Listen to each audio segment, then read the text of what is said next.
Neuroconciencia, de Fundación AISE.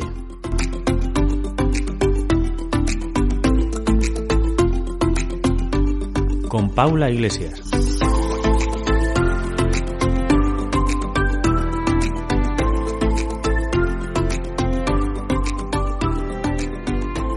Hola, buenas tardes y bienvenidos al podcast de neuropsicología de la Fundación AISE. La verdad es que estamos muy contentas porque hoy inauguramos el primer episodio de este podcast, que viene ya pues con una tradición muy asentada con mis compañeros de la Fundación AISE y de las secciones de neurofisioterapia, neurologopedia y neuroterapia ocupacional, que la verdad han sido todo un éxito. Y bueno, a los que doy la enhorabuena, y gracias a ellos y a su trayectoria, pues hoy también podemos inaugurar esta primera temporada de episodios relacionados con el ámbito y con el mundo de la neuropsicología. Y bueno, tengo el lujo de tener como invitado en este primer episodio a mi compañero Juan Anaya, que es neurofisioterapeuta de la Fundación AISE aquí en Granada, y que se ha querido unir a mí en este miércoles 21 de diciembre, que estamos ya muy cerquita de las Navidades, y aún teniendo esta semana con mucho lío, cerrando muchos informes y muchas cosas, pues bueno, él ha podido sacar un ratillo para hablar de un tema que yo creo que va a suscitar mucho interés y del que vamos a aprender muchas cosas muy enriquecedoras con él. Así que, bueno, Juan, ante todo, pues muchas gracias por estar aquí con nosotras hoy. Y cuéntame, ¿qué tal? ¿Cómo estás? Pues yo muy bien, Paula. Parece que tenemos un déjà vu de hace 2 años cuando empezamos el programa Neurofisio Club, que no hace todavía ni 2 años, aunque parezca que llevamos haciendo podcast toda la vida. Y lo empecé contigo en un primer episodio que hablábamos de disprasia. Eso pues fue en mayo de 2021, por ahí, o sea que todavía nos quedan como unos meses para cumplir el doble aniversario. Así que nada, voy a estrenar tu programa, pues aquí estoy yo. Pues, al final esto es muy endogámico y como no cobramos pues al final tiramos unos de otros. Y nada, yo estoy encantado que un fisioterapeuta inaugure el programa de Neuropsico Club, pues yo estuve. Y además, con todos los proyectos que tenemos últimamente, dándole caña al YouTube, con entrevistas internacionales, yo creo que el proyecto va creciendo y bueno, y siempre que podamos aportar cualquier cosilla en el ámbito de la neurociencia y charlar aquí un rato, pues bueno, yo te vi a las 3, que tampoco hace tanto que no nos hemos visto, pero luego pues echamos otro ratillo por aquí. Así que yo encantado, es un honor y además yo siempre digo que la neuropsicología junto con la neuroterapia ocupacional han sido mis grandes mentores dentro de la neuro y yo siempre, ya sabes tú que me gusta mucho la neuropsicología, así que encantado. Sí, la verdad es que yo justo también lo pensaba cuando repasaba un poco las preguntas y algunas de las cosas que vamos a hablar, que hemos hecho como un poco de simbiosis, ¿no? Y de reciprocidad y de que al final, pues con un episodio hablando un poco, bueno, de neuropsicología, pero en realidad al hablar de disprasia, que fue con el episodio con el que inaugurasteis vosotros vuestro podcast, pues se hablaba también de una relación y de una interacción entre cognición y movimiento. Y hoy también, pues, nuestra propuesta es volver a unir esos dos grandes ámbitos de una manera, pues eso, global, holística, que yo creo que al final es lo que prima y lo que tiene que abundar ahora, ¿no? En el mundo de la neurociencia, de la neurorehabilitación y en general del entendimiento del cerebro. Y bueno, quiero aprovechar, como bien has dicho, para que la gente que nos escuche ahora, para que se suscriba al canal de YouTube de la Fundación AISE. Ya mismo llegamos a los 1000 seguidores, así que hoy hemos hecho 850 clavados. Qué bien. Pues ojalá que conforme vayamos escuchando el episodio en futuras ocasiones hayamos superado ya los 1000, pero que los que nos vayan escuchando que se suscriban al canal, porque bueno, la verdad que ahí pues estamos generando mucha actividad divulgativa Así que ahí tienen un acceso, la verdad, muy rápido y muy fácil también a un montón de contenido en neuro. Así que animaos a suscribiros y estaré ahí al tanto de un montón de noticias y de novedades que realizamos en la Fundación. Bueno, pues Juan, creo que no hemos llegado a decir el tema del que vamos a hablar hoy. Yo creo que la gente ya se lo imagina, Paula, creo. A mí es un tema, la verdad, que me gusta mucho, que es el tema de la Embodied Cognition. Fue un tema que además yo aprendí o empecé a escucharlo pues de la mano de Pablo Duque, ¿no? Que también ha sido un neuropsicólogo que siempre ha luchado mucho y ha defendido mucho la relación entre cognición y movimiento. Y nosotros, bueno, pues que nos gusta seguir mucho su estela, aprender de él, nos llevamos además también muy bien con él, pues creo que también es una buena forma de inaugurar este programa. A ver si tú consigues traerlo al podcast, que llevamos detrás de él mucho tiempo, sin éxito. A ver si ahora, ya que hay grupo de neuropsicología, se anima Pablo y se viene por aquí. Ay, pues ojalá, pero es verdad que está siempre tan liado y tiene tantas cosas que, en fin, pero lo intentaremos secuestrarlo una orilla, aunque sea, y hablar con él de todas las cosas interesantes que él sabe y de toda la experiencia y conocimiento que tiene, que la verdad que es genial. Bueno, pues Juan, vamos a adentrarnos, si te parece, en este mundo de la Embodied Cognition, un mundo que tú además pues conoces muy bien porque eres un profesional que trabaja, ¿no?, de una manera muy holística, además pues también una persona que sabe mucho del funcionamiento del cerebro en general, que no te limita a conocer solamente una parte o un ámbito del componente físico, del componente motor, del componente de equilibrio, sino que creo que relaciona e interrelaciona muy bien todas las variables, ¿no?, con las que funciona el cerebro, y por eso creo pues que bueno, este tema viene al agua, que ni pintado.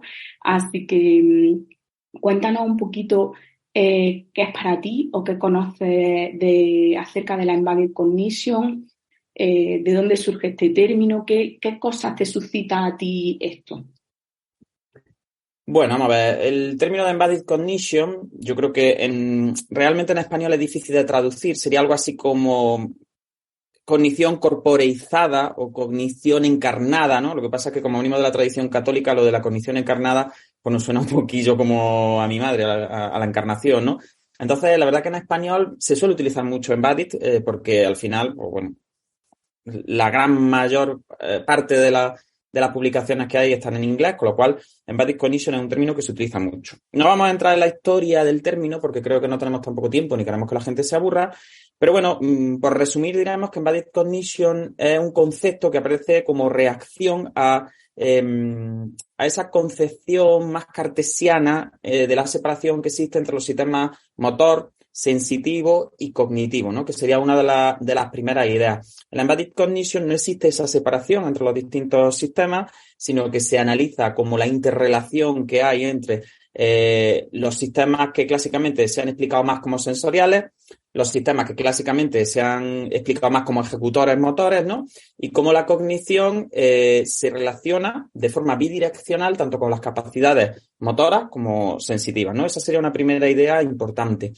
Y luego también otra idea importante en Embodied Cognition es que también está muy contrapuesta a la idea del sistema nervioso como sistema reactivo frente al entorno, ¿no? La Embodied Cognition rompe un poco una lanza y lleva ya 40 años existiendo, si nos vamos a los antecesores de esta corriente, y rompe una lanza en el sentido de, no, el sistema nervioso no es eso que nos han contado clásicamente de estímulo, procesamiento, respuesta, ¿no? Con una flechita, así, en plan, primero sentimos, procesamos lo que sentimos y luego ya ejecutamos respuestas adaptadas a ese estímulo que hemos procesado. Sino que la Embodied Cognition surge también como una forma de luchar contra esa concepción desde el outside in, que se dice ahora mucho en neurociencia, ¿no? En el sistema nervioso todo viene desde fuera hacia adentro. Y habla más del concepto de inside out, el sistema nervioso tiene también unas capacidades de generación propia de funciones tanto cognitivas como motoras sensitivas, Todo eso es un continuum, es decir, no hay una ruptura real entre un tipo de capacidades y otra, y por tanto, lo que a nosotros nos interesa como terapeutas, en la evaluación y terapia de la cognición es indispensable incluir aspectos sensitivos y motores. Por tanto, es muy revolucionario, pues porque tú sabes que siempre ahora voy a hablar yo de los fisios, ¿no? Pues los fisios hemos hecho cosas muy aburridas, muy motoras puras, muy analíticas, de hay que trabajar la fuerza, hay que trabajar el reclutamiento, hay que trabajar la elasticidad muscular, así, para que me entiendan los oyentes, ¿no? Hay que trabajar los rangos articulares, hay que trabajar el equilibrio, no sé qué.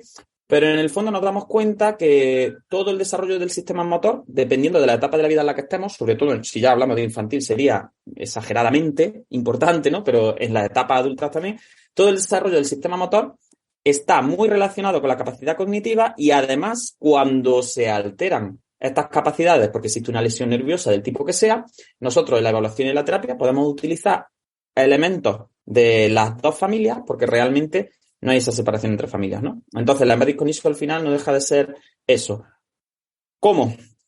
Vuelvo a resumir, no hay separación entre las componentes cognitivas que no son reacción a lo sensitivo, como un procesamiento ahí aislado superior que está alejado del cuerpo y del entorno, como una expansión del modelo sistémico de individuo, entorno y tarea hacia cómo las componentes del individuo física interaccionan con las componentes cognitivas, emocionales y sensitivas, y cómo el sistema nervioso es generador, es anticipador y no es solo reactivo frente al entorno, ¿no? Entonces yo creo que esas serían como las ideas, para mí, para mi gusto, más importantes en referencia a la embodied cognition. No sé si tú tienes otra.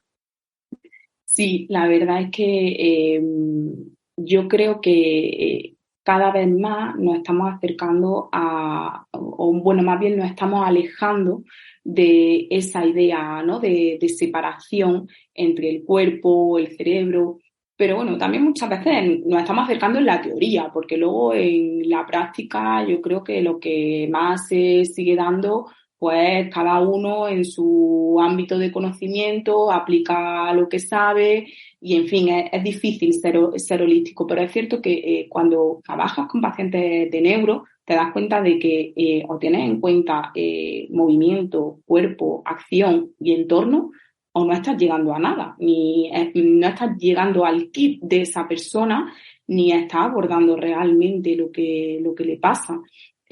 No sé si tú podrías hablarnos pues de algunos ejemplos, curiosidades que te hayan pasado a ti en la clínica y con pacientes donde este tema de la embodied cognition, que de hecho es un tema muy teórico porque en neurociencia cognitiva se estudia mucho desde lo teórico, pero yo creo que lo que nos interesa a nosotros en este episodio es como el anclaje práctico, ¿no? Como un profesional de la neuro debe de ver la importancia de las implicaciones de esta terminología en sus pacientes, porque al final creo que lo que nosotros estudiamos en las carreras, los modelos que nos enseñan y las trayectorias un poco que vamos siguiendo son trayectorias que siguen siendo muy, muy individualistas, cerradas y específicas de cada profesión. Y es luego cuando realmente te encuentras con pacientes o con compañeros que también tienen inquietudes parecidas a las tuyas, donde te das cuenta de esta relación.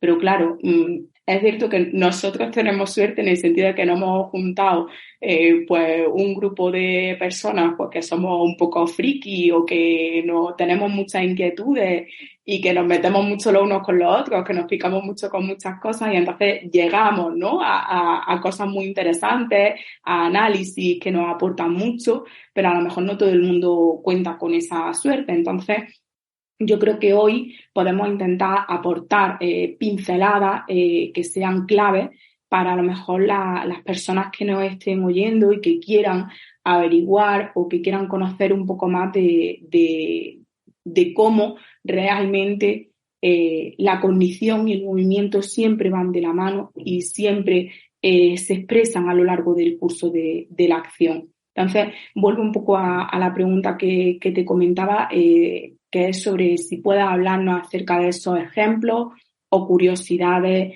o cosas que a ti a lo largo de tu trayectoria profesional te encendieran la lucecita de decir, es que yo estoy trabajando esto a nivel de movimiento, pero es que esto es cognición, ¿no? O yo estoy trabajando esto a nivel de tal, pero yo aquí veo que hay variables cognitivas que están comunicándose fuertemente con este análisis en un principio físico que yo estaba realizando. No sé, un poco... Sí. Bueno, a ver, ahí lleva mucha razón. Uno de los problemas que tienen las teorías de Embodied Cognition, de embodiment, que se dice también, incluso luego la evolución de las teorías de Embodied Cognition, que algún capítulo podremos hablar también, que son las teorías in action, ¿no? La en acción, que se llama, en las que ya no solo las variables corpóreas, estructurales, tienen influencia sobre la cognición, sino también ya el propio movimiento, la propia tarea que se está desempeñando, ¿no? Que sería como todavía más complejo. Pero uno de los grandes problemas que tenemos con este tipo de teorías es que son excesivamente teóricas y que si no tienen una buena base en sistémica, principalmente en dinámica de sistemas y algo de ecológica, que yo animo a todo el mundo a que lea cosas de control motor, de ecológica y de sistemas, pues la verdad es que es como que cuesta, ¿no? Y en el fondo son muy lógicas, son muy fáciles de entender desde la práctica, pero es verdad que es uno de los grandes problemas a los que nos encontramos, ¿no? La excesiva teorización que hay en torno al embodiment. Pero bueno, si nos vamos a ejemplos concretos, tú ten en cuenta que incluso en modelos animales ya se viene observando que no existe una diferenciación sensitivo-motora. Desde modelos, ya te digo, desde las ratas, que es quizás lo que más se ha estudiado, ¿no? Casi toda la ciencia, la neurociencia que sabemos es de las ratas, de los monos y de la plisia, prácticamente, ¿no? De los bichos. Y ya vemos como hay muchas especies en las que la activación de zonas sensoriales genera movimiento. Es decir, ya no es necesario ni siquiera activar de forma aislada componentes motoras para que se produzca el movimiento, sino que nosotros yendo directamente a zonas sensitivas y estimulándolas, ya generamos patrones de movimiento. Sabemos que las conexiones entre áreas somatosensoriales y áreas motoras, incluso en el cerebro humano, son prácticamente bidireccionales, son muy potentes y aunque esté la cisura central ahí, aunque esté rolando, que parece que es que lo separa todo como si fuera una frontera, realmente hasta en las proyecciones de la vía piramidal, que la corticoespinal clásica, ¿no? Que tradicionalmente era la gran vía motora, sabemos que hay una gran aportación parietal, tanto del parietal anterior, somatosensorial pura, como también del parietal posterior. Además, venimos de modelos animales en los que cuando hablamos de sensación pura y dura, fíjate que los órganos sensoriales que son más importantes desde el punto de vista evolutivo, por ejemplo, en el ser humano, que son los ojos tienen un movimiento muy complejo y el desarrollo de la visión y el desarrollo de toda la cognición que se deriva de la visión, todo lo visoespacial, todo lo espacial en general, al final, para calibrar bien esa sensación es indispensable que el ojo se mueva. Es decir, porque al final, una cosa que tenemos que abandonar mucho y que quizás fue la primera revolución a la que yo tuve acceso, ¿no? Cuando empecé a plantearme estas cosas, es nuestras áreas sensitivas y nuestras áreas motoras no saben lo que sienten. Es decir, las neuronas están ahí, ellas no dicen, ¡ay, sí, estoy viendo! Las neuronas simplemente se activan, generan potenciales de acción y esos potenciales de acción tienen que triangularse con lo motor sí o sí, porque si no la sensación se queda ahí como en un... Sí, llega un estímulo a un área sensitiva, pero el área sensitiva no tiene acceso al mundo externo. Es decir, el área sensitiva, para poder acceder al mundo externo, tiene que generar algún tipo de contrarreacción motora que ayude a calibrar lo que le está llegando y alguna recompensa límbica que nos ayude a calibrar lo que está llegando, ¿no? Entonces, este tipo de enfoques tan interesantes, pues que ya te digo, ahí podríamos estar hablando de ejemplos en modelos animales, todos los que quieras. Por ejemplo, los animales que no mueven los ojos, se mueven ellos. No sé si habéis visto, yo siempre cuento el ejemplo de las moscas. Ese movimiento que tienen las moscas en 3D son sacadas. Son los movimientos que nosotros hacemos con las hojas, pues lo hacen las moscas con todo el cuerpo, porque tienen que hacerse. Personas que, por ejemplo, han nacido con la musculatura de los ojos fibrosada, hacen las sacadas con la cabeza, ¿vale? Porque tienen que mover los órganos sensoriales para poder calibrarlo. Entonces, fíjate cómo desde lo más básico que es la pura sensación, el movimiento ya tiene un papel importantísimo. Si a eso le sumamos que en la historia de la fisioterapia, las técnicas más frecuentes, las técnicas más desarrolladas, son técnicas que desde los años 60 han sido principalmente jerarquistas y sensoriomotrices, pues claro, tú te encontrabas con que había un montón de fisios que lo que hacían era pensar que porque tú le dieras el estímulo correcto al sistema, el sistema se iba a arreglar e iba a dejar de dar fallos después de una lesión. Entonces, pues los fisios nos dedicábamos prácticamente a inhibir respuestas que considerábamos que no eran normales, facilitar respuestas que considerábamos que eran normales, y para inhibir y facilitar lo que hacíamos era dar estímulos de estiramiento, estímulos de carga, estímulos de no sé cuánto. ¿Qué pasa? Que cuando te metes en el ajo y tú empiezas a trabajar con personas que tienen déficit multimodales, en el sentido de que no tienes ya solo una hemiparesia pura y dura, sino que tienes una hemiparesia con una heminegligencia, una hemiparesia con una amnesia, una hemiparesia con una dispraxia, una apraxia en el adulto. Entonces te empiezas a dar cuenta que realmente cuando tú utilizas esos enfoques basados en la aferencia para la normalización motora, no estás teniendo en cuenta todos los factores cognitivos que están impactando directamente en el día a día de esa persona. Por tanto, tú estás trabajando la bipe, estás trabajando la marcha en paralela, estás trabajando no sé qué cuántas cosas que hacemos los fisios, por desgracia, todavía neuro mucho, y cuando no tenías en cuenta esa relación entre cognición y movimiento, claro, eso luego no repercutía positivamente de ninguna manera. Los ejemplos más crudos y más prácticos para que la gente me entienda era, por ejemplo, cuando yo en una rotación práctica veía que con personas en estado de respuesta muy alterados, que prácticamente tenían un awareness bajísimo, os podéis ir al capítulo sobre conciencia que tenemos en el podcast, ¿no? Si queréis repasar todo este tipo de conceptos, pues los fisios, mediante reflejos, mediante estimulación, aferenciación, podemos caminar con ellos, ¿no? Y yo siempre recuerdo que mi tutor, cuando yo veía que caminaba el paciente, a mí me hacía aquello mucha ilusión, porque yo decía, madre mía, está caminando, si está caminando no estará tan mal. Y me decía el tutor, ya, pero es que si yo lo tirara por las escaleras, lo podría tirar porque la persona no tiene ningún tipo de funcionalidad. Esto no es una deambulación funcional, aunque sea una deambulación que grabada se parezca a la marcha. Entonces, claro, ahí te empiezas a plantear y a decir, o sea, una persona puede estar caminando, pero eso no tener ningún tipo de implicación sobre su autonomía, ni sobre su desarrollo personal, ni emocional, ni ocupacional, ni de ningún tipo. Pues efectivamente, ¿no? Entonces, claro, ya cuando empecé a trabajar en infantil, cuando ves las barbaridades que se hacen en infantil, ¿no? De hecho, animo a la gente a que se vea también el capítulo del metaanálisis de Tebelde, la entrevista que tenemos con ella, y cómo ya por fin hay fisios que están diciendo, dejar a las criaturas tranquilas, no las comparéis con niños que no tengan afectaciones neurológicas, no intentéis llevar a los niños al desarrollo típico ni a la normalidad, no facilitéis con las manos, que eso no sirve para nada. El aprendizaje es repetición, entrenamiento, cosas útiles. Entonces, claro, todo eso ya es como una ola que te va subiendo, te va subiendo, te va subiendo, va viendo que no sirve absolutamente para nada las cosas que estás planteando desde un punto de vista puramente sensitivo motor. Y claro, o sea, ya es que te lo lleva a cualquier paciente, un paciente con una heminegligencia por una lesión parietal derecha posterior, pues tú imagínate, un fisio que solo se basa en la aferenciación sensitivo-motora, pues puede estar incluso empeorando la negligencia del signo de extinción porque no tiene en cuenta la inhibición interhemisférica, puede estar trabajando el motor de forma analítica en unilateral, que eso no tiene ningún tipo de interés porque luego el problema lo va a tener en bilateral.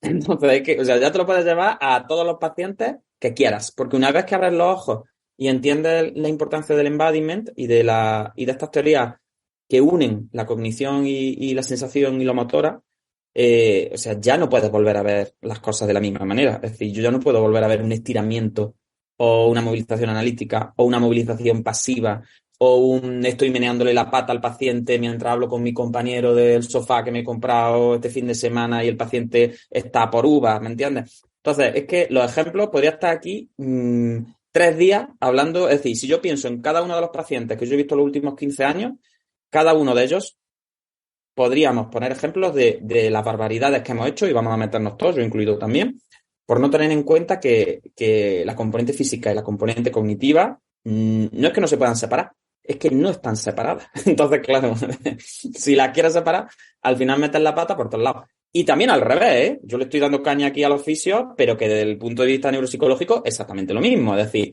si tú trabajas la cognición, entre comillas, como si fuera un ente ahí que se forma, se desarrolla y se entrena de una forma separada a las habilidades sensoriomotrices, pues eso, en ese tipo de tareas va a generar algún rendimiento, pero cuando confrontas y te enfrentas a la generalización y a la transferencia del aprendizaje, te das cuenta de que no sirve para nada. Entonces, al final, yo me río mucho, por ejemplo, en el artículo este que me pasaste para preparar un poco el programa, como dicen, es que históricamente se ha separado el entrenamiento de la cognición y el entrenamiento motor y no sé cuánto. Y es como, pues sí, pero se ha separado porque no le ha dado a los profesionales por pensar un poquito, pero es que es verdad que en cuanto piensas un poco, te das cuenta de que no se pueden separar. Entonces ya te digo que ejemplos, todo, es que cada paciente podría ser un ejemplo.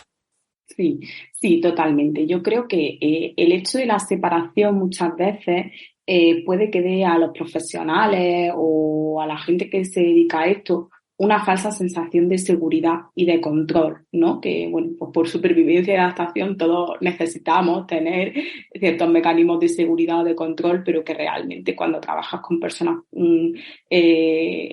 con algún tipo de afectación neurológica, te das cuenta que estás totalmente expuesto, ¿no? Y además de una manera fascinante, bueno, porque a nosotros nos gusta, a cómo es el funcionamiento de un cerebro y a que tienes que eliminar todas las barreras posibles porque a lo que tienes que ir es a por esa persona y a por su funcionamiento, ¿no? Ya sea, pues eso, acercándote desde una tarea manipulativa, acercándote desde una tarea de marcha, acercándote de una tarea atencional, es decir, es como dónde voy a empezar a ver que emerge función en ese cerebro, ¿no? Y yo, por ejemplo, desde la neuropsicología, si tengo un objetivo pues a nivel atencional o a nivel de funciones ejecutivas, no tengo por qué servirme de pues, una tarea de búsqueda o de mantenimiento atencional o de concentración o de selección de estímulos o de planificación para trabajar esos componentes ejecutivos, porque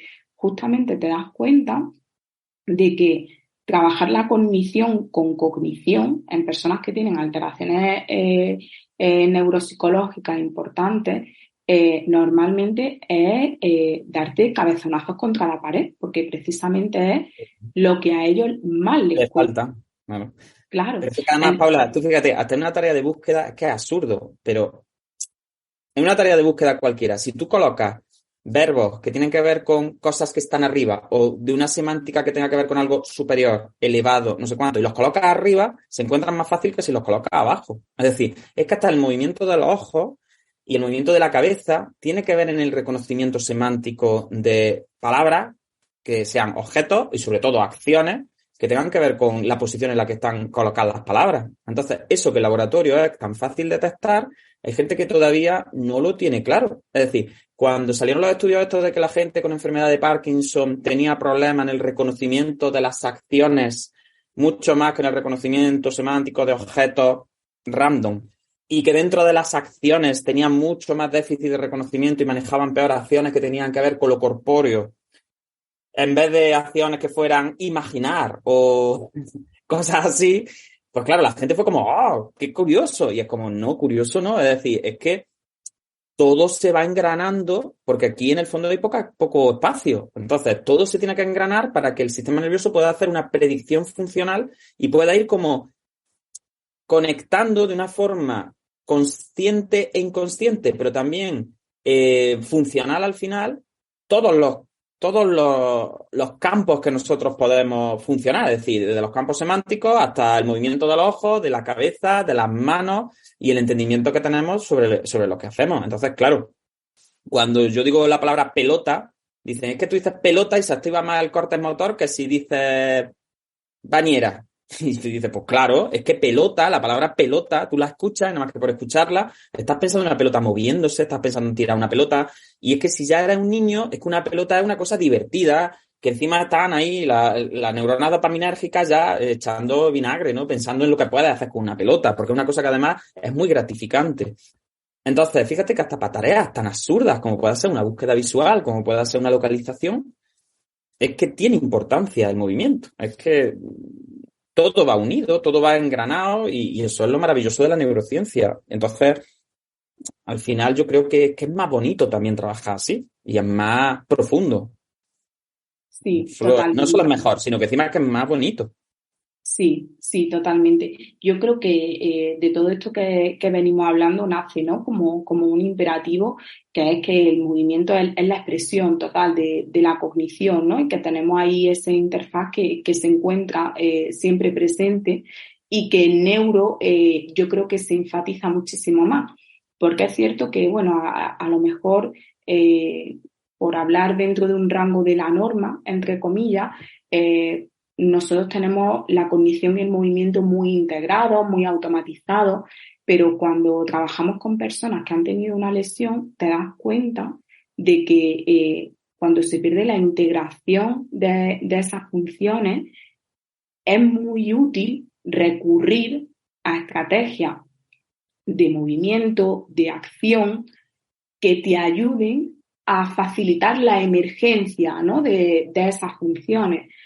Es decir, lo que hablábamos un poco antes, al final, yo tengo a una persona que a nivel de selección atencional o de detección de estímulos o de búsqueda a nivel también visual atencional tiene una dificultad importante en integrar de una forma eficaz pues unos barridos o un seguimiento a lo largo del tiempo o una capacidad de concentración, porque esa integración de esa función cognitiva se ha desvanecido por la lesión cerebral, te das cuenta de cómo si propones estrategias que sean guiadas con el cuerpo, con las manos, con objetos, es decir, ayuda un poquito desde fuera o desde los segmentos corporales a que esas funciones trabajen con un anclaje, digamos, o con un asentamiento o con una estrategia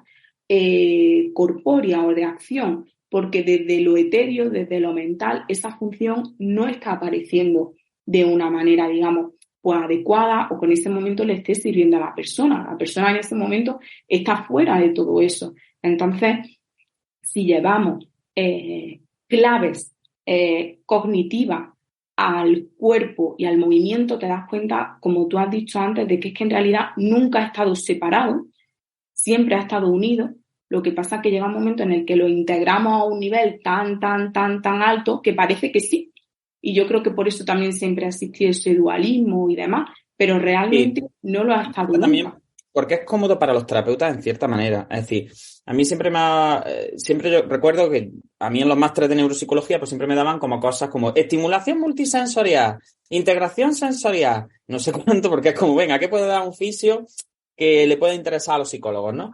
Y yo siempre levantaba como muchas ampollas muchas veces y la gente o se reía o lloraba cuando hablaba de la prostitución sensorial, es decir, cuando decía las salas estas multisensoriales, las salas de no sé qué, que tú metes ahí al paciente y empiezas a pegarle petardazos multisensoriales que tú, sin ningún, ¿sabes lo que decir? Porque parece como que la estimulación sensorial es buena, como la movilización pasiva es buena, como, es decir, es como que es muy cómodo para el terapeuta plantearse, mira, como la sensación es importante y el Juan y la Paula han dicho que no hay ruptura entre sensación, motor y movimiento, pues yo ahora, ¿qué voy a hacer? Estimular. Y ahora le voy a meter a un estado de respuesta alterada, pues toda la estimulación del mundo, sensitiva, auditiva, visual, vibratoria, no sé cuánto, porque claro, eso es bueno, es como que eso enriquece al sistema y es como no fisioterapeuta, no psicólogo, es decir, la cognición, el movimiento van unidos, no son, de hecho, la cognición es movimiento y el movimiento es cognición, es que no hay ningún tipo de ruptura, porque al final la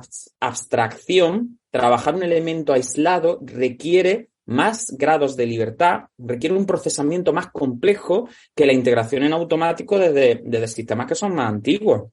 Entonces, por ejemplo, como veníamos antes hablando de neuroanatomía, ¿por qué las arcadas de los ojos están en el colículo superior y no están en la corteza frontal, no sé cuánto? Pues porque es una cosa muy necesaria que integra un movimiento, un reclutamiento motor con una visión que es una diferenciación vital en el ser humano y entonces necesitamos que eso esté como triangulado. Entonces, que yo pueda dejar los ojos fijos y mover la cabeza o dejar la cabeza fija y mover los ojos. Y ahí realmente lo único que cambia, los reflejos que cambian, es la anticipación. Yo sé que si la cabeza está quieta y muevo los ojos, el campo visual no se puede mover como si estuvieras moviendo la cabeza y al revés. Aunque lo que entra por los ojos, para que os hagáis una idea de un ejemplo así sencillo, es lo mismo. O sea, lo que entra por los ojos da igual que yo gire los ojos que mueva la cabeza. ¿Me entendéis? Deje los ojos fijos.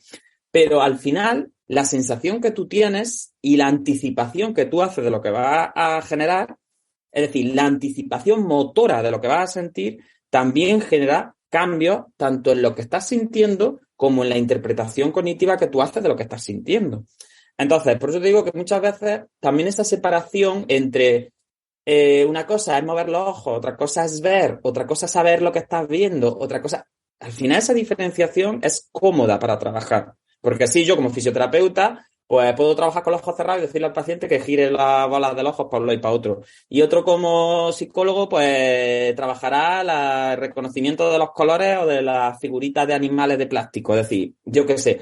Pero al final yo creo que todo esto es más complejo profesional por un lado, miedo al intrusismo por desconocimiento y muchas veces también comodidad de los profesionales que no quieren entrar en la complejidad que demanda un análisis sistémico, un análisis profundo de lo que se está haciendo, más allá de te estoy dando con un pincelito en la palma de la mano para que, yo qué sé, para que integre la mano. Que es como, no, la mano no se integra dándole pincelitos, la mano se integra usando la mano.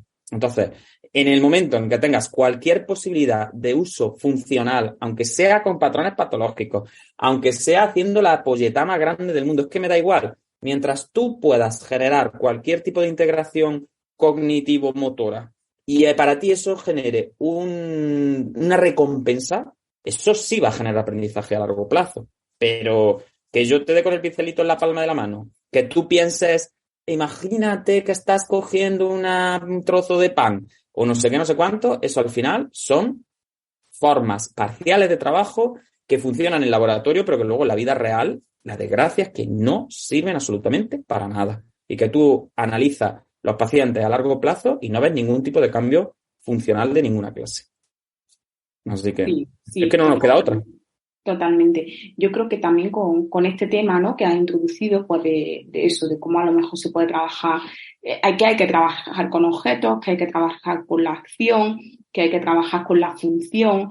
Creo que esto introduce también un ámbito interesante a desarrollar, que es pues la importancia del entorno y esas otras corrientes que también hemos comentado antes de el enactivismo, ¿no?, o el enactive en inglés, que al final viene a resaltar la importancia de cómo el funcionamiento cerebral parece que conlleva también en sí mismo el entorno, ¿no? Y que también que el entorno no es algo distinto, sino que también está en esa interfaz de cognición y de movimiento y de la interrelación, ¿no? Ya vamos como a un nivel de complejidad superior, que al final siempre ha estado ahí también el entorno, pero nosotros como tenemos que ir por parcelitas y tenemos que ir poco a poco para poder captar las cosas, hay algunas veces pues que necesitamos ir poco a poco, ¿no?, con la terminología.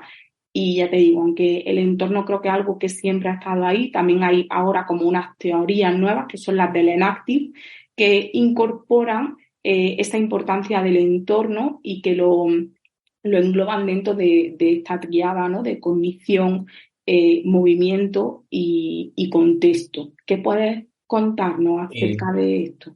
Vamos a ver, de hecho, las teorías de embodiment más duras dieron lugar al enactivismo, ¿no?, al inaction, y luego, aparte, también hay otras corrientes más duras todavía en las que realmente se enfatiza mucho la capacidad que tiene el sistema nervioso para generar función, tanto motora como cognitiva, y luego el entorno sería como eso que nos sincroniza a todos con las variables físicas que nosotros podemos percibir, ¿no? Entonces, este tipo de teoría lo que defiende mucho es que el sistema nervioso no se genera la función a partir de la percepción, como decía antes, y se va construyendo la cognición, sino que el sistema nervioso ya nace con una serie de limitantes, con una serie de, pues bueno, con una herencia genética, una herencia pues, que viene en nuestra especie, y que nuestras capacidades físicas y nuestra capacidad de movimiento ya tiene influencia sobre la maduración que se hace posterior del sistema nervioso. Por poner un ejemplo así que se entienda bien, por ejemplo, en el desarrollo fetal, los niños empiezan a tener movimientos como, para que me entendáis, los neuropsicólogos, como especie de espasmos, ¿no? Unos espasmos que son generalizados y que son motoneuronas intentando conectarse con la musculatura, ¿no? Pero fíjate que desde el momento en que tú eres un niño, un feto o lo que sea, que estás ahí chiquitillo, tú ya tienes las articulaciones colocadas de cierta forma, tienes los músculos colocados o que se están colocando de cierta forma. Por lo tanto, cuando se producen esas contracciones, al final el sistema nervioso aprende que hay ciertos movimientos que da, es decir, que da la articulación y que da el músculo por cómo está colocado y que da el nervio periférico por cómo se está colocando. Y entonces, a la vez que se van produciendo esos movimientos, ya como que se van sincronizando de alguna manera áreas cerebrales que conectan esos movimientos y hacen que los flexores de la mano, por la propia disposición de la mano y de las articulaciones de la mano, cuando se producen esos movimientos que todos vemos y que incluso los adultos luego tenemos cuando estamos quedándonos dormidos, ¿no? Que son esos movimientos como de temblor, para que me entendáis, ¿no? Que no son un temblor. Al final, ya van generando cambios cerebrales que van a como a facilitar ciertos tipos de acciones. Conforme la criatura ya nace, sale de la barriga de su madre y todo eso, y empieza a enfrentarse al entorno, el entorno tiene unas limitantes. Las cosas están arriba, están abajo, están lejos, están cerca. Y entonces hay ciertos tipos de movimientos que se van a repetir más. Hay ciertas sinergias neuromusculares que van a ir unidas casi siempre. Hay ciertos movimientos de los ojos que van a ir acompañados de movimientos del brazo. Y entonces se produce una exploración. Esa exploración a veces genera beneficios y a veces no. Cuando generan beneficios, el sistema nervioso dice, perfecto, vamos a crear asociaciones fuertes, por ejemplo, los bucles subcorticales generan asociaciones fuertes entre lo que yo quería, lo que creía que iba a pasar, lo que ha pasado y la recompensa que he obtenido, ¿no? Y entonces, esa integración multimodal basada en la predicción funcional en base a mi experiencia, la recompensa que obtengo, lo que ha pasado justo antes y lo que ha pasado justo después, pues se llega a activaciones globales encefálicas. Y entonces, al final, lo que hacemos es leer las pistas del entorno como para utilizar predicciones funcionales. De manera que, cuando yo me muevo, genero unas expectativas sobre los efectos de mi movimiento. Pero también cuando veo cambios en el entorno, genero unas expectativas sobre las herramientas motoras que yo voy a tener que generar para enfrentarme a los cambios en ese entorno. Por tanto, si eso se aplica a lo motor, imagínate, si yo he jugado muchas veces a la pelota con mis padres de chiquitillo y he visto que cuando una pelota que bota mucho, porque ya la he visto botar, que tiene una forma determinada, un material determinado, ¿no? Y que incluso visualmente son las pelotas estas botarinas que nos gustaban todos de chicos tanto, pues yo sé que esa pelota con muy poquito esfuerzo va a botar mucho, con lo cual ya me estoy anticipando cuando me la lanzan a qué respuesta motora voy a tener que generar para poder enganchar la pelotita, esa pelotita en concreto.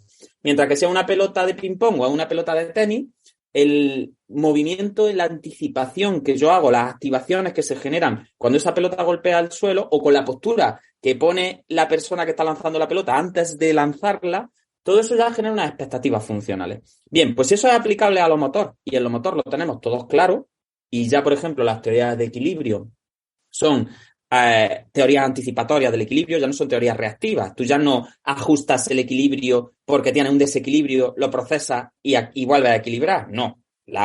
Los modelos de equilibrio ya son todos los que tienen evidencia, son modelos predictivos del equilibrio. Es decir, modelos funcionales de dónde estoy, voy andando por hielo o voy andando por arena, voy descalzo, voy con zapatos, estoy en el agua, es decir, ¿por dónde voy? ¿Es cuesta arriba? ¿Es cuesta abajo? Y ya, nada más que con esos factores, ya se van generando preactivaciones que facilitan o dificultan el outcome, es decir, el éxito en la función. Pues bien, eso que tenemos tan claro para lo motor, sabemos que en lo cognitivo ocurre lo mismo. Es decir, cuando uno va a su puesto de trabajo y tiene un determinado trabajo, se activan ciertas áreas de una forma muy global y muy sistemática que están relacionadas con el tipo de necesidades cognitivas que esa persona tiene en el desarrollo de su entorno laboral. Pero es más, es que si le cambia el entorno, los rendimientos caen automáticamente. Y en teoría, si hubiese una ruptura entre la acción y la cognición, yo tendría que tener el mismo rendimiento cognitivo en cualquier entorno. ¿Me entiendes? Porque sería como, me da igual estar en la biblioteca, que estar en mi casa, que haya ruido, que no haya ruido, ¿me entiendes? Entonces, algo que todos tenemos tan automatizado para lo motor, primero que no nos lo planteamos en lo cognitivo, que sería estas teorías de inacción, de, vamos a ver, si yo veo que tengo delante mis cubiertos que estoy sentado en una mesa, que el otro está a mi lado comiendo y no sé cuánto, pues es mucho más fácil que yo pueda reconocer los alimentos que tengo delante, que pueda hacer una planificación de qué se come primero, qué se come después, que pueda manejar los útiles y reconocerlos de una forma más funcional. Y sin embargo, si tú a mí eso me lo enseñas en láminas de fotos, pues es más difícil. ¿Por qué? Pues porque el entorno, las clues, que se dice en inglés, las perceptual clues, son distintas. Entonces, claro, es mucho más difícil reconocer un tenedor en una lámina en 2 dimensiones, en un entorno que no genera ningún tipo de preactivación, ningún tipo de previsión, de anticipación, de predicción funcional. Es mucho más difícil reconocerlo ahí que reconocerlo cuando ya se te están dando pistas. Es que ya se te están dando pistas porque estás sentado en la mesa, son las 2 de la tarde, estás viendo el plato delante, ¿me entiendes? Entonces, yo creo que lo importante de esto es entender que al final tenemos que sobrevivir y al final no podemos responder a las cosas cuando ya han pasado, sino tenemos que predecir hacia el futuro. Y esa es la gran capacidad que tiene el sistema nervioso humano. Por tanto, el entorno es vital para activar y preactivar las capacidades cognitivas, físicas, emocionales, sensitivas que nos van a servir. Entonces, ya te digo, si lo sensitivo tenemos claro que cuando vamos caminando notamos menos la planta de los pies. ¿Y por qué la notamos menos? Pues la notamos menos porque si aparece un estímulo saliente, lo vamos a notar más. Es decir, si mis sistemas hacen como una especie de inhibición sensitiva de las plantas de los pies y me pincho, es que con lo que me he pinchado es importante. Pero no tiene sentido ir caminando descalzo y que mi sistema nervioso esté pendiente de todo lo que se siente por los pies. ¿Me entiendes? Entonces, eso que tenemos tan claro en lo sensitivo, en cómo modulando los sistemas sensitivos en referencia a que voy descalzo por la playa, pues noto menos la planta de mis pies. No la noto más, la noto menos, porque quiero que si algo lo noto es porque sea muy importante. Para saber que solo lo importante llega, tiene que romper ese umbral. Pues lo cognitivo es exactamente lo mismo. En lo cognitivo yo estoy en la playa, o estoy en la oficina, o estoy donde esté, y se preactivan, se inhiben ciertas áreas, se generan activaciones globales en otras para prepararte a la acción. Entonces sería de tonto pensar que el sistema nervioso como que se enfrenta de nuevas cada vez a la tarea y al entorno. No. El sistema nervioso memoriza en implícito, memoriza en explícito y ya sabe qué cartas va a jugar. Que luego te la pueden meter, doblar, ¿no? Y muchas veces nos equivocamos en nuestras predicciones, como cuando uno va, pues el típico ejemplo, ¿no? De subiendo, bajando las escaleras oscuras y te crees que hay un escalón más y tienes luego que rehacer. Y ahí sí hay una reactividad ahí por narices, tienes que rehacer en base a que te la han metido doblar. Pero fíjate cómo esa reacción que tú haces es mucho más bruta, es mucho menos funcional, es casi caricaturesca, ¿vale? Porque eso sí es una reacción postural que ha surgido de la falta de predicción. Entonces, si nuestra supervivencia dependiera de esas respuestas que son frente a estímulo directo, nos habríamos extinguido. Entonces, claro, en lo motor está muy claro, pero es que lo cognitivo también funciona así. Entonces, tú no le puedes pedir a la gente que utilice sus funciones cognitivas en abstracto, porque si hace eso, es que no necesita que lo trates. Así, es como si yo trato a una persona y digo, venga, para aprender a caminar, vamos a ir andando, vamos a hacer el Camino de Santiago. No, es que no hace el Camino de Santiago, ya, coño, pues es que está malo, no anda. Pues claro, y el día que haga el Camino de Santiago le doy el alta, no lo tengo aquí. Entonces, en lo cognitivo muchas veces no, tareas de memoria para la falta de memoria, abstracción para la ejecutiva, planificación en etéreo venga, porque es muy bueno para el frontal. Y es como, no. Porque si te hace eso es que no necesita nada, es que está bien. Sí, totalmente. Además, yo creo que la importancia de ese entorno como modulador y como sistema que está conformando continuamente nuestro funcionamiento cerebral es un poco lo que venimos diciendo, ¿no? De vale, en un principio el entorno también está fuertemente integrado en nuestro funcionamiento, pero de repente hay un daño, una lesión y a lo mejor esa integración pues se desvanece un poquito. Entonces, podemos servirnos de cómo el entorno está tan fuertemente integrado en nuestro funcionamiento para jugar con determinadas variables desde el entorno y promover un tipo de funcionamiento u otro, ¿no?, que nosotros queramos lograr. Es decir, no pedir desde lo explícito, ¿no?, desde, pues venga, pues vamos a realizar esta tarea de atención, vamos a realizar esta tarea de memoria, sino vamos a configurar los elementos del entorno de una manera que favorezca que eso se inserte, digamos, o se incruste en tu funcionamiento atencional, nésico, de planificación, de organización de la información, porque al final es un elemento que puede favorecer la emergencia de determinadas cuestiones, ¿no? Entonces, ese tipo de cosas a mí, por ejemplo, me resulta muy interesante. Y luego algo que tú has comentado también que me ha recordado a una cuestión que de la que yo me he venido dando cuenta en la práctica clínica, ¿no? Cuando has dicho el entorno nos sincroniza, ¿no? Nos hace que nos sincronicemos mucho con lo que está ocurriendo. Yo no sé si alguno de los oyentes se sentirá identificado, pues, cuando ha estado valorando a algún paciente o trabajando con algún paciente, la diferencia que hay en trabajar, pues, componentes a lo mejor que son más verbales o más mentales. Es decir, llega un momento en el que cuando te basas mucho en el lenguaje para trabajar, pues ya necesitas que la persona juegue mentalmente con la información para que te siga el hilo de las instrucciones que tú le vas dando, del curso de la acción que estáis haciendo, de la tarea y demás. Entonces llega un momento que hay algunas personas, por sus dificultades en funcionamiento cognitivo, ya sea por de working memory, de atención, de inhibición, habría que verlo ahí. Pero bueno, la cuestión es que se pierden, en el que se desconectan un poco de la tarea y dependiendo de sus características, pues a lo mejor incluso es como que se enfrentan, ¿no?, un poco contigo en plan, pero ¿y tú qué me estás contando? Esto no es importante, ¿no? Es decir, ¿por qué hablas tanto? ¿Por qué me pides que yo hable tanto? ¿Por qué?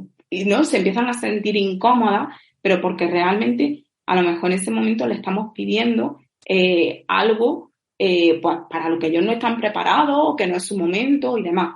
Entonces a mí me sorprende mucho y yo me di cuenta de la diferencia que hay entre seguir ese tipo de paradigma o, por ejemplo, seguir un paradigma pues donde la retroalimentación sea mucho más visual, es decir, donde la retroalimentación no se la estés dando tú de manera verbal, sino que la propia tarea y el propio entorno sea el que le esté dando el feedback de cuál es su funcionamiento, ¿no? Entonces, pues, a lo mejor, en lugar de pedirte, pues, tareas de fluidez o tareas de working memory, en bucle fonológico, lo que sea, pues vamos a hacer tareas que donde tú te puedas sincronizar mejor con el entorno, porque seas tú el agente que monitoriza, ¿no? Y tu bucle de feedback no sea yo, que soy una persona externa, aquí supuestamente pues la sábelo todo porque estás trabajando conmigo en neuropsicología o no sé cuánto, sino que el bucle de feedback sea la propia tarea, la propia acción y los propios elementos que configuran la actividad que estamos realizando. Entonces ahí los rendimientos y cómo ven las lucecitas que se activan de las personas es totalmente diferente versus a trabajar de una manera verbal. Entonces creo claro, que además, esto... claro, sí es que hay muchos bichos en el mundo que viven sin verbal, es decir, y que sobreviven y que cumplen función. Entonces, lo verbal es muy complejo. Lo verbal requiere de un procesamiento en la integración del estímulo que te están dando, requiere de una comprensión, requiere de muchas cosas y requiere luego de esa conexión explícita para poder modular el automatismo.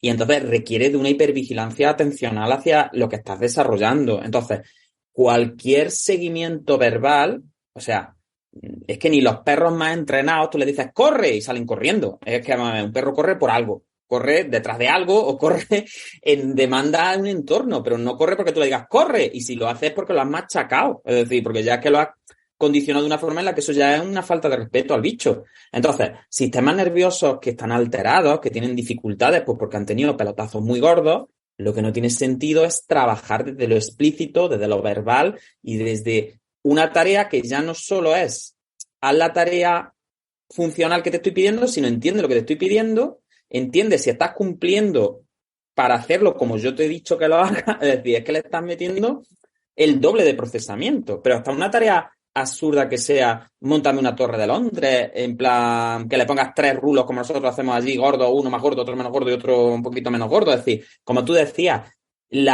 que la tarea sea la monitorizadora de la acción es mucho más lógico. Es mucho más lógico que si tú pones el rulo grande encima del chico y se vuelque, cuando te ha pasado 3 veces haga así y diga, vamos a ver, es que no tiene lógica, es que hasta mi sobrino que tiene 20 meses ya entiende que una cosa gorda abajo y una cosa chica arriba solo visualmente es más estable que al revés. ¿Me entiendes? Entonces ya él mismo, si tú intentas ponerlo al revés, como que te coge la mano y te dice, vamos a ver, tonto. No, y él todavía no tiene ni bucle fonológico, ni tiene esa capacidad de preactivarse, de predecir funcionalmente lo que está pasando. Y eso lo tienen los niños con 6 meses. Tú ya le colocas una cosa ahí volando que con una ilusión óptica, ¿no? Y estos experimentos son muy interesantes. Y el niño ya abre el ojo y se queda así fijo como diciendo, ¿qué está pasando? Que ahí hay una cosa que debería estar apoyada en algo y no está apoyada porque me está engañando el examinador. Entonces, todo ese tipo de monitorización que ya somos capaces de hacer con 1 año de vida, con 2 años de vida, con 3 años de vida, es mucho más fácil de utilizar para facilitar la tarea después de una lesión neurológica que no hacerlo al revés. Es decir, es que le estamos pidiendo a una persona que tiene un problema en la gestión de los grados de libertad que tenga un funcionamiento similar al que puedo tener yo, que no tengo esa lesión. Entonces, si a mí ya que me diga, Juan, te voy a poner esta tarea, aquí tienes no sé qué, no sé cuánto, tienes que pasar esto de aquí, pero en 7 pasos, que el grande no esté debajo del chico, que el chico no esté debajo del grande, que quede en este palo, que no sé qué. O sea, tú me pones eso a mí ya y me agobio, en plan, espérate, a ver. Y tengo que probar varias veces y a lo mejor equivocarme incluso, decir, vale, que me has dicho no sé qué. Es decir, si eso es una persona que es completamente funcional, que está cotizando y trabajando y dando por ahí charlas de neurociencia, ya es costoso, pues imagínate si mañana me pega a mí me caigo de la bici y tengo un traumatismo craneoencefálico y me llevo por delante medio frontal. Es decir, no tiene lógica. No, o sea, somos muy absurdos. Yo lo digo de verdad, aunque suene mal, pero porque no nos paramos a pensar en lo que estamos pidiendo. Es lo que tú decías, como lo tenemos tan integrado, dame la mano, y es una cosa tan natural, el dame la mano. No, es que cualquier persona te da más la mano si va a dársela tú que si se lo pides. ¿Me entiendes? Entonces, porque es que eso lo hace mi sobrino ya con 20 meses también, y te choca la mano y te no sé cuánto. La primera vez lo hace más difícil y en cuanto lo hace una vez y ves que te ríes o ves que la cosa ha tenido éxito, pues ya automáticamente se produce esa magia de la recompensa y ya integra lo que es una mano, lo que es la mano del otro, que las manos se chocan, que hacen un ruidito, que no sé cuánto. Y ya a lo mejor tú simplemente haces así y solo con oír el ruido viene y quiere darte una palmada. Porque ya hay esa asociación, hay esa preactivación. Cuando hablábamos de música, por ejemplo, el jueves pasado en el seminario de neuroconciencia, decían, es que si yo marco un ritmo en percusión continuo, no sé cuánto, se producen activaciones premotoras y eso se ha estudiado en neuroimagen funcional. Y yo, pues claro, vamos a ver, si tú estás oyendo un ritmo constante a una frecuencia constante, tú estás siempre esperando que se produzca la siguiente palmada en el momento en el que se tiene que dar, porque se lleva dando así un rato. Y si deja de darse, es como que hacemos, ¿qué ha pasado? ¿Por qué has dejado de hacer ese ruido? Entonces, al final, es lo que te decía, somos muy absurdos trabajando. Somos muy absurdos y enfatizamos demasiado lo explícito, enfatizamos demasiado lo verbal, enfatizamos demasiado la abstracción y enfatizamos demasiado tareas que yo ahí no me voy a meter, como el cálculo, como la diferenciación derecha-izquierda, como la lectura, como la escritura, etcétera, etcétera, etcétera, que son tareas con una carga cognitivo-motora muy potente. Entonces, a ver, es que el cálculo es la cosa menos analítica que pueda haber en la historia, que tú a mí me digas 5 por 8, yo te diga 40. ¿Eso qué es? Es decir, ¿qué estoy haciendo ahí? No estoy haciendo nada. Ahora, si tú me pones a mí 5 caramelos aquí delante y me empiezas a quitar caramelos, pues me toca los cojones y quiero que no me los quites. O si me caes bien, pues te quiero dar un caramelo y miro la mesa y digo, pues bueno, me quedan otros 4 para mí. ¿Me entiendes? Entonces, ya ahí hay una interacción, hasta con un chiquillo chico, hay una interacción en la que por lo menos está planificando, está anticipándose a qué va a pasar, está inhibiendo no, me voy a quedar yo con todos los caramelos y no te voy a dar ninguno, porque hay, ¿me entiendes? Entonces, en todo eso que es tan simple, ya hay un crecimiento cognitivo, emocional y de tarea y social. Entonces, ¿por qué en los adultos nos cuesta tanto? ¿Por qué el adulto tiene que ser, en vez de darle los 5 caramelos y esperar a que te vea cara de que estás mirando mucho el caramelo y que lo quieres, Tiene que ser, imagínate que tienes 18 caramelos, llega tu primo y le das 5, el otro te quita 3, luego te viene tu abuela y te da 2, y es como, déjame, que no sé de qué me estás hablando, no sé, ¿vale? Entonces es verdad que al final lo de la embodied cognition parece como de hippie, parece, pero es que el sistema nervioso funciona así según sabemos, hoy en día. Que a lo mejor el día de mañana sabemos otras cosas, pero es que hoy en día o trabajas así, ¿con qué es trabajando así? Y somos parciales. No tenemos ni idea de la mitad de las cosas que pasan en la cabeza. Ni si están en la cabeza siquiera, o están en el cuerpo, o dónde de narices están las cosas. O imagínate ya si me dedico a, por lo que tú dices, a plantearte tareas de bucle fonológico de memoria de trabajo, desde la total abstracción, y ya encima, como siempre me río yo, ¿no? Con test validados en otros países, con animales que aquí no tenemos, como yo qué sé, como el castor.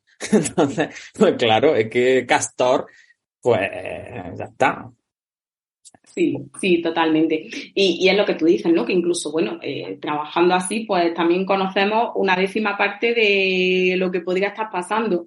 Pero yo al menos en lo que digo, ¿no? Digo, por lo menos yo así veo que la persona como que entiende lo que hay que hacer y que ella misma se autoorganiza, ¿no? Con lo que tú le propones.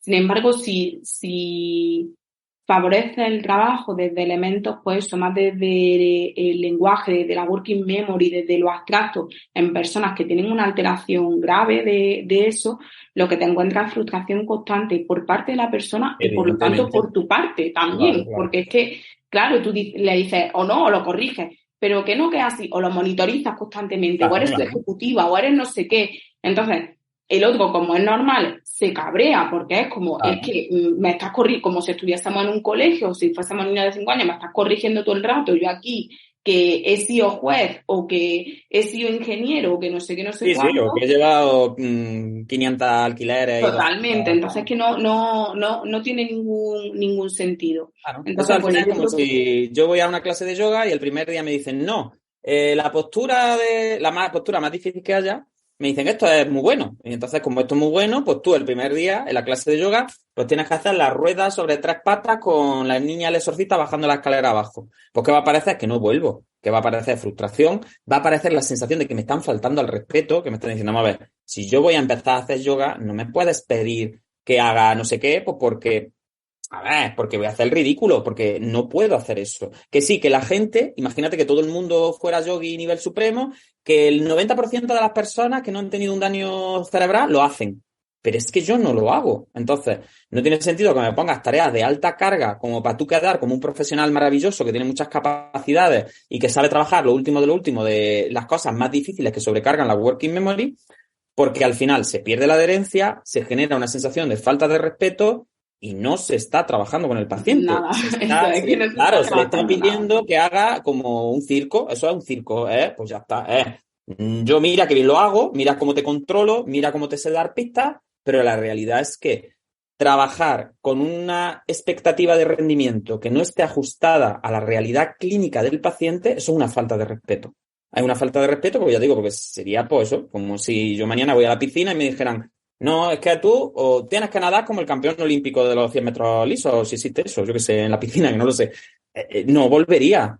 Entonces, lo que no tiene sentido es que una persona, por estar enferma o por haber tenido un diagnóstico, se le pueda faltar el respeto así. No, es al revés. Es decir, no, yo me tengo que adaptar a tus necesidades porque soy terapeuta y yo soy el que tiene su sistema nervioso mejor que tú y el que si tiene que ser flexible voy a ser yo y el que tiene que buscarse la habichuela soy yo para proponerte tareas que estén adaptadas, que tengan un rendimiento potencial, tengo que estar constantemente corrigiendo y yo sí tengo que estar trabajando desde lo abstracto, desde la planificación, desde la monitorización constante, tengo que estar estudiando teoría, leyendo paper y no sé qué, no sé cuánto, pero porque yo soy el terapeuta, pero no te puedo pedir a ti que hagas lo más difícil que puede hacer un sistema nervioso porque eso es terapéutico. Es que eso no es terapéutico. Es decir, si no tienes los rendimientos ajustados, no es terapéutico. Si no es, como tú decías, global y facilita la sensación desde lo motor desde lo cognitivo desde lo motor,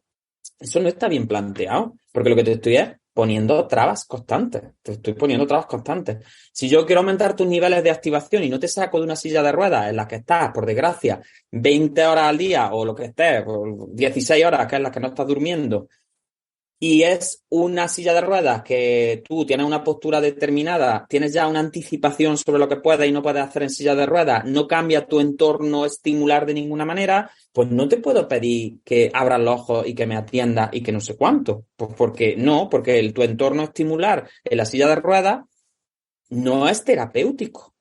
No es terapéutico, eso es lo que tienes todo el rato. Entonces, si yo voy al gimnasio y trabajo cosas de demanda que me cuestan en lo físico, lo cognitivo es exactamente lo mismo. Yo necesito un marco determinado, necesito unas preactivaciones atencionales y necesito entender que desde el cuerpo se trabajan las preactivaciones y que desde lo vestibular se trabajan las preactivaciones y que cualquier persona está más despierta de pie que tumbada boca arriba. que eso es así, vamos a ver. Tú cuando estás en clase y no quieres dormirte, pues no haces así, bajas la cabeza y te la agarras y cierras los ojos. Lo que intentas es pues ponerte derecho, moverte, no sé cuánto, pues para intentar que ese sistema reticular tire. Entonces, claro, lo que no tiene sentido es que traiga a los pacientes una silla de ruedas ahí, que tenga y que te ponga la neuropsicóloga a querer que hagan el zoo. Es que zoo ni zoo, que no estoy para zoo, no, ni zoo, ni figura compleja, ni nada de nada. Yo estoy aquí en mi silla, igual que voy a estar dentro de 3 horas, ahí, ya está. Entonces, claro. Totalmente. Y además yo creo que la clave es algo que tú has dicho, ¿no? El ajuste a la realidad clínica de cada paciente y la monitorización constante del propio terapeuta con el paciente, con el rendimiento del paciente. Y no tener complejos, porque muchas veces las cosas más sencillas es donde está el éxito terapéutico. Es decir, es preferible que el paciente en la primera sesión te haga 4 patas, túmbate boca abajo, túmbate boca arriba y hazte el muerto y ya está. Es decir, porque eso es lo que puede hacer ahora mismo y donde va a tener unos rendimientos. Entonces, hay que perder los complejos también. Total. Hay que perder los complejos. Parece que si te pongo una figura compleja de rey, soy neuropsicólogo, y si te doy una pelota y te pido que te la pases de un lado a otro mientras estás charlando conmigo, es que soy un mono de feria. Y no, mire usted, es que se están trabajando cosas distintas y a lo mejor, pues eso en ese momento es lo que se tiene que trabajar. Y al revés, también tener una persona que sea capaz de un rendimiento arriba, tenerlo trabajando, pintando el Rey León de azul, pues es una falta de respeto. Entonces es que al final no hay recetas. Las recetas no existen en neuro. Tienes que calentarte la olla. Que es que con leche, que es que eres un terapeuta del sistema nervioso, que es el sistema nervioso quizás sea uno de los complejos de todos. ¿no? Complejos. Entonces, tú te estás llamando terapeuta del sistema nervioso. Entonces, tú no puedes tratar el sistema nervioso como si fuera poner la vajilla o si fuera lavar una braga con jabón. Es que no, ya está, pues dedícate a otra cosa. Lo que yo creo que pasa ahí también en ese ajuste a la realidad clínica, que por ejemplo desde neuropsicología hay en muchas ocasiones en las que no tenemos herramientas de detección de determinadas realidades clínicas. Es decir, hay a lo mejor niveles de aceptación que nosotros contamos con el test del zoo, con la figura compleja de Rey, no sé qué, y de repente una persona te hace una barbaridad con eso, y como tú solamente tienes esa herramienta, y como bien dice la persona que solo utiliza clavos, solo sabe usar un martillo, porque es así y no vamos más allá, pues claro, necesitamos más variabilidad de herramientas que nos ayuden a detectar diferentes entidades clínicas. Por suerte es cierto que ahora, pues bueno, hay corrientes muy interesantes con terapeutas ocupacionales que trabajan con neuropsicólogos y demás, que hacen análisis de actividades de la vida diaria y que desde ahí pues se intentan extraer componentes cognitivas que pueden estar alteradas, ¿no? Y aquí también creo que se podrían hacer muchas cosas, pues trabajando, por ejemplo, con expertos desde el movimiento, donde se viesen o se propusiesen pues tareas de acción y que tú a través de ellas pudieses analizar determinadas componentes a nivel cognitivo por esa expresión, ¿no?, de la cognición que hay a través del movimiento.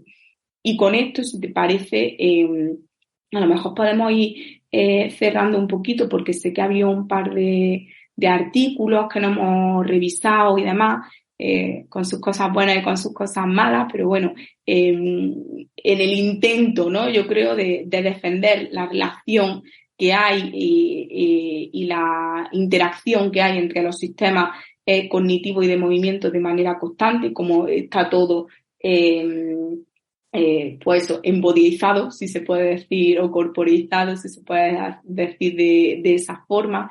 Y no sé si podría resumirnos o sacar unas conclusiones así un poco esquemáticas de qué es lo que te ha parecido más interesante y cuáles obviamente también son tus sugerencias de mejora pues de estos artículos que has visto. A ver, los artículos luego, si quieres, los dejamos en la descripción del podcast, que yo creo que por si alguien se los quiere leer. A ver, todo trabajo científico y publicado yo tiene mi máximo respeto hasta cuando nos dedicamos a destriparlo en Neurofisio Club, ¿no? Que algunos que otros hemos destripado. Y parece que somos como más enterados que nadie. No, es decir, yo le tengo mucho respeto a la gente que escribe, para empezar, solo que escriba. Y ya si encima lo publica, también. Pero nuestra labor como clínicos también es luego llevarnos a la realidad clínica lo que se publica y dar nuestra opinión. Y no pasa nada por dar opiniones profesionales y ya está. Y lo mismo que la gente puede decir, vaya leonera que tiene ahí ese con el poto, o vaya sudadera cutre de la Fundación AISE que lleva que parece un no sé qué, pues no pasa nada, pues ya está. Pues a la gente pues no le gusta, pues ya está. Y habrá otros que se enamoren y que digan, oh, madre mía, qué poto, ahí podríamos hacer el salto del tigre. A ver, cada uno va a tener una opinión. Entonces, los artículos están guay. Yo me alegro mucho de que por fin se esté empezando, sobre todo en infantil además, se esté empezando a utilizar el movimiento para analizar esas componentes de las que estamos hablando todo el rato, ¿no? Entonces, yo me parece muy interesante que profesionales de la cognición, y por ejemplo aquí podemos otra vez nombrar a Pablo Duque con la neuropsicología funcional, ¿no? Y como él, que para mí es un referente en neuropsicología, defiende, por ejemplo, la terapia ocupacional siempre, ¿no? Por muchos palos que le hayan dado terapeutas ocupacionales, algunas veces, pues, al final yo me alegro mucho de que todas estas ideas que nosotros estamos rescatando constantemente ya estén sirviendo también para valorar la cognición a través del movimiento. Entonces, por ejemplo, en el artículo que luego dejamos la referencia, en el que se plantea una tarea determinada, pues con una interfaz visual, que al final por lo que van demandando son movimientos en explícito y van analizando pues las capacidades de monitorización, de planificación, de generación de secuencia, de ritmo, de memoria de trabajo, etcétera, etcétera, ¿no? Dependiendo de la complejidad que se va manteniendo. Pues a ver, ¿es eso útil para valorar la cognición en niños, por ejemplo, que es para lo que se plantea en el estudio? Claro que lo es. Es decir, yo prefiero que se valore así. Lo que pasa es que es lo que te comentaba un poco esta mañana, al final es un sí pero no. En un sí vamos a introducir el movimiento en la evaluación de la cognición, pero vamos a utilizar un programa informático en el que va a salir un modelo virtual que me va a sugerir hacer ciertas cosas que yo tengo que entender explícitamente y que tengo que repetir de alguna manera o generar en relación a lo que me estás pidiendo. Entonces, volvemos a lo mismo, es un sí, pero vamos a ver, si estamos hablando de contexto, estamos hablando de tarea y estamos hablando de todo este tipo de cosas, la realidad virtual tiene, por ejemplo, que también se habla de realidad virtual en el otro artículo, tiene cosas chulas, claro que tiene cosas chulas la realidad virtual, pero yo creo que la realidad virtual debería ser cuando no quede más remedio que llevarte la vida a lo virtual. Pero una persona que tenga cualquier forma de deambulación, aunque sea a 4 patas, puede trabajar en analógico cosas mucho más útiles porque los entornos virtuales, por muy bien hechos que estén hoy en día, no son ni la mitad de enriquecidos ni la mitad de bien hechos, que es cualquier sala con 4 colchonetas y cosas para manipular y no sé cuánto, y mesas a las que subirme o camillas de las que bajarme. Entonces, al final, yo creo que este tipo de estudios aportan el componente teórico de, vale, venga, vamos a dejar lápiz y papel, vamos a dejar la mesa y todos sentadicos quietos y vamos a empezar a movernos y vamos a ver cómo podemos estandarizar de alguna manera tareas motoras para evaluar la cognición. Entonces, yo eso lo veo muy positivo y lo veo un cambio de paradigma importante. Pero es cierto que deberíamos aprender más de los terapeutas ocupacionales en el sentido de los verdaderos terapeutas ocupacionales, no los que se dedican a hacer movilizaciones interfalángicas, en el sentido de, vale, sí, muy bien, pero si puedes irte al contexto real, si tú te puedes ir al contexto significativo, si puedes valorar el entorno, vas a tener muchísimas más pistas del funcionamiento real de esa persona que si le pones un modelo 3D en una pantalla y le pides que, ¿me entiendes? O como a mí siempre me hace mucha gracia, los juegos de la tablet para las emociones, ¿no? Vamos a aprender a relacionarnos emocionalmente con un muñeco que sale en la tablet. Y es como, nuestros cerebros todavía no son tan virtuales. Todavía en los experimentos que tenemos, por ejemplo, desde el punto de vista antropológico, en juegos de ganancia, varía mucho la respuesta emocional y varían mucho las estrategias que se utilizan cuando el juego se realiza entre jugadores que se están viendo en carne, que están presencialmente, y cuando los jugadores están a través de una pantalla. Y ya si el jugador de la pantalla es un avatar 3D que no es una persona, las respuestas varían mucho más, ¿no? Porque todavía todavía el Homo virtualis no es tan Homo virtualis, nosotros todavía tenemos más de nuestros antepasados que se subían a los árboles y se bajaban de los árboles. Entonces, volvemos a lo mismo. ¿Interesante? Sí, pero mejorable en términos de contextualización, también. Entonces yo digo un sí, pero no. Sí, pero casi. Es decir, ya que habéis puesto, no me haga un programa informático para que yo con unas gafas de realidad virtual vaya al supermercado y me oriente por la calle. Llévame a la calle.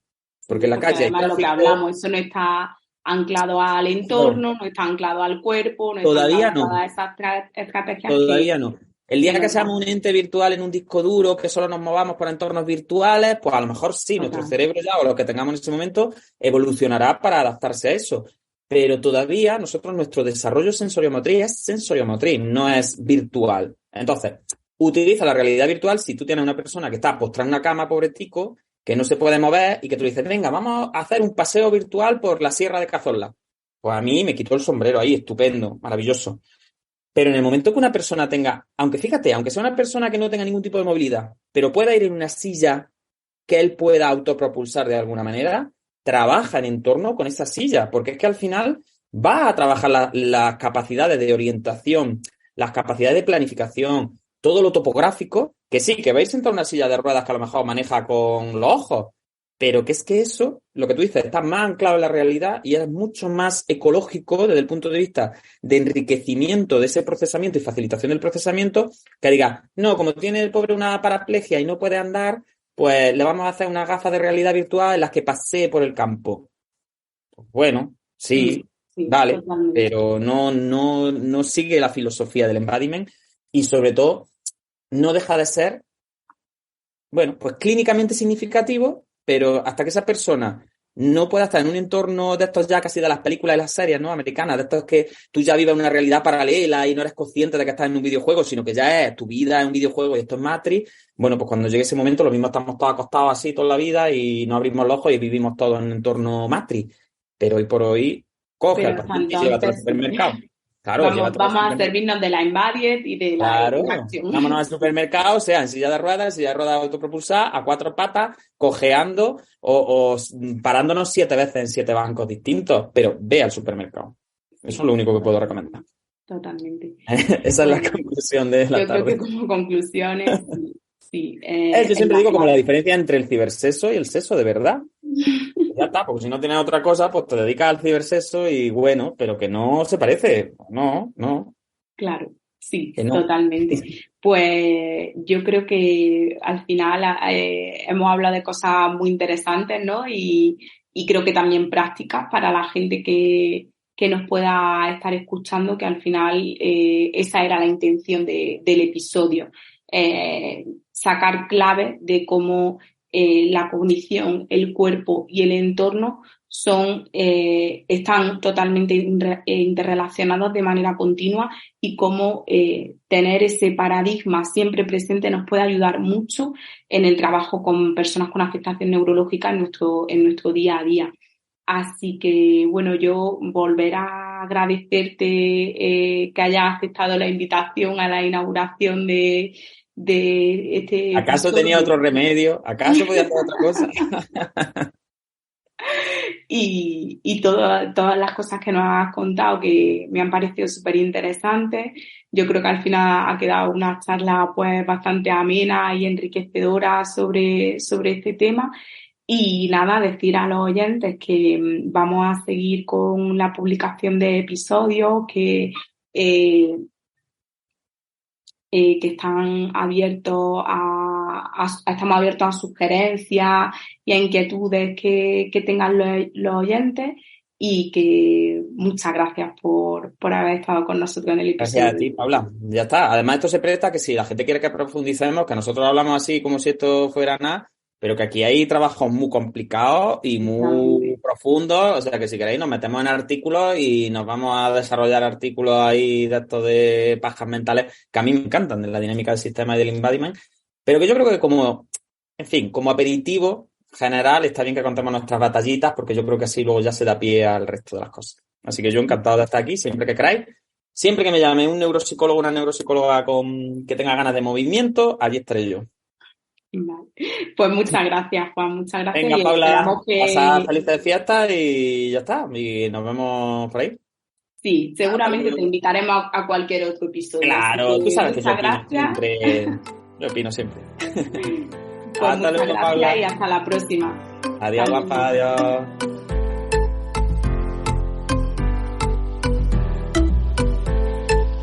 Neuroconciencia, del caos a la sinergia.